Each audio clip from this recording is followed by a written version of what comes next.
Blake Lively is rejoicing in her wins against Justin Baldoni. It seems like the public has already decided to side with Blake, as Justin loses his agency, awards, his podcast, and more. Here are the updates, so let's get into it.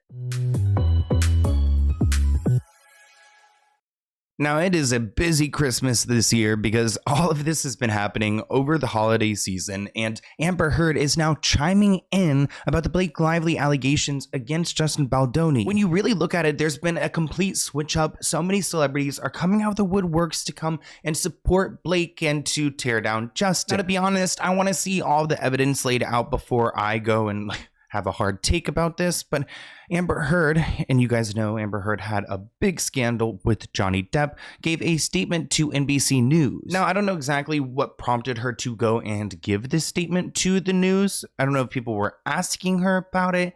It does seem a little bit random, but there's some connection here, and the connection is that the PR crisis manager, Melissa Nathan, who worked closely with Justin Baldoni to craft a narrative against Blake, also repped Johnny Depp during his high-profile trial. And you guys saw what happened with Amber Heard. Amber said in an exclusive statement that, well, first off, they list that she lives in Spain. She wants to make that very clear. She's kind of like run away and disconnected. Social media is the absolute personification of the classic saying, a lie travels halfway around the world before truth can get its boots on. I saw this firsthand and up close. It's as horrifying as it is destructive. Justin Baldoni's lawyer, Brian Friedman, is an interesting guy, and we'll just leave it at that. He has represented some people I do not agree with, but he replied to Amber Heard's comment saying that Melissa's company, or the firm that she works for, Tag PR, must be the most powerful group of publicists the world has ever seen for it to be able to completely change the perception of both Amber Heard and Blake Lively. He said the only correlation between both cases is that every move they have made has been out there for everyone to see, widely filmed and documented for the public to make up their own minds, which they did organically. So he's saying, actually, there is a similarity between Blake and Amber Heard. Everyone just saw everything on the table, all the evidence, and they made up their own minds. Now here's the headline: Justin Baldoni's publicist breaks silence, defends leaked text about Blake Lively. So Justin's publicist, who's at the heart of this scandal, has posted her side of the story. Jennifer Abel, who worked on this movie's PR campaign in particular, posted a defense of her crisis team's exchanges. She, of course, posted this on Facebook. These posts have been deleted, of course, because it's probably not a good look if there's a lawsuit being filed and you're talking about it online and you are heavily involved. But we have a copy of it. It reads, what the cherry-picked messages, the screenshots that we saw within Blake's complaint filing that had Melissa Nathan and this woman Jennifer Abel texting in them.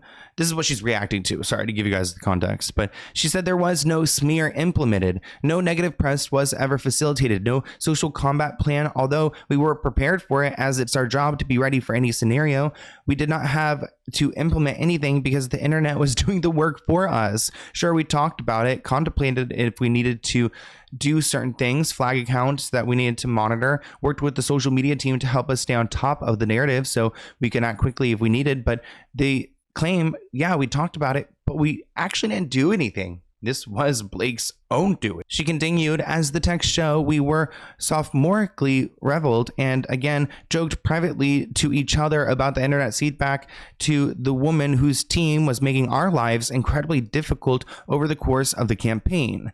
I'm human. The long hours, months of preparation on top of my day-to-day scope, it felt good to see that although we were prepared, we didn't have to do anything over the top to protect our client. Wow. Imagine this: you've been in an accident or someone you love has been seriously hurt. Suddenly you're facing a mountain of medical bills, paperwork, and insurance companies that don't want to pay what you deserve. Now, what if I told you there was a simple solution to this nightmare? Getting compensation when you are entitled to can be tricky, with many personal injury firms giving you the runaround, drowning you in paperwork and settling for less than what you deserve. But it doesn't have to be that way. This is where Morgan & Morgan steps rescind. As America's largest injury firm, they've modernized the entire process. With over 1,000 attorneys across all 50 states, they have the resources to take on big insurance companies and give you the money you deserve. And trust me, they don't settle for lowball offers. Just this year, they secured a $26 million settlement in Philadelphia,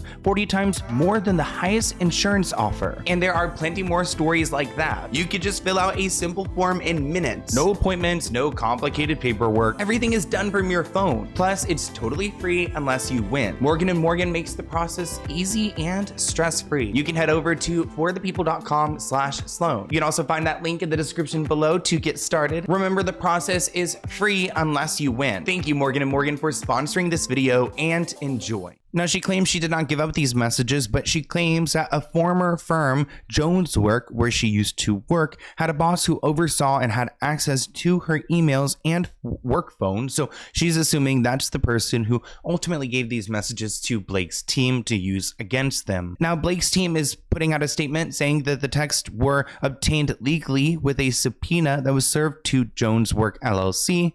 But again, how would they even know that they're going to find anything? Maybe they just had a good hunch or a tip. Now, because of this scandal and all these allegations, Justin Baldoni has lost a lot. Not only has the public completely changed their, well, some people have changed their perception about Justin and Blake, he's also suffering a big professional loss. Keep in mind that this lawsuit was filed on December 20th. I mean, it's December 24th, the time I'm filming this video, and there's been so much that has gone down. He's already been dropped by his talent agency, and now awards that have been given to him are being they're being returned. They're like, you're disqualified, you're not honored any longer. Everyone's already made up their minds, and this suit has only been filed for a couple of days. On December 21st, according to the New York Times, citing exec Ari Emanuel, Justin's talent agency, WME, has dropped the actor as a client following Blake's legal complaint of harassment. 1 week before news broke, Justin was awarded at the 2024 Vital Voices Solidarity Awards, which was an award program that honors remarkable men who have shown courage and compassion in advocating on behalf of women and girls worldwide. And of course, this is a great honor for someone like Justin Baldoni, who's trying to be this like advocate for others, yet now this lawsuit paints a picture of someone completely different, which is kind of creepy. Justin had earned a Voices of Solidarity Award from the Vital Voices Global Partnership Organization. Their mission is to invest in and support women. The organization made a statement on their decision to rescind Justin's award. They say the Voices of Solidarity Award honors remarkable men who have shown courage and compassion in advocating on behalf of women and girls. On December 9th, 2024, we recognized Justin Baldoni with this award. On Saturday, December 21st, we learned through news reports about a lawsuit brought by Blake Lively against Mr. Baldoni, his publicists, and others that is disturbing and alleges abhorrent conduct. The communications among Mr. Baldoni and his publicists included in the lawsuit and the PR effort they indicate are alone contrary to the values of Vital Voices and the spirit of the award. Now, Justin Baldoni had a podcast. Of course, everyone has a podcast, me included. Go ahead and subscribe to Let's Get Into It right now. But his podcast was named Man Enough alongside author Liz Plank. On December 23rd, Liz announced her departure from the show after 4 years, writing, "I'm writing you today to let you know I have had my representatives inform Wayfair I will no longer be co-hosting the Man Enough podcast." She continued, "Thank you for trusting me with your hearts and stories and holding space for mine and for making this show what it was. I will miss you." And clearly Liz doesn't list Justin Baldoni as the reason why she's leaving, but among everything else going on here, it's clear she doesn't want to be associated with him. Now, there's another disturbing story that was told in Blake's complaint. The documents describe a car ride with Blake, her assistant, and driver, in which Justin Baldoni allegedly claimed to Blake that he had been harmed intimately, sexually abused, by a former girlfriend, which caused him to re-examine his past. Now, Justin has spoke about this relationship before and his trauma in a previous episode of Elizabeth Day's podcast. According to the documents, Justin claimed, "Did I always ask for consent? No. Did I listen when they said no? No. he said. This was an example of how we all have things from which we can learn and grow.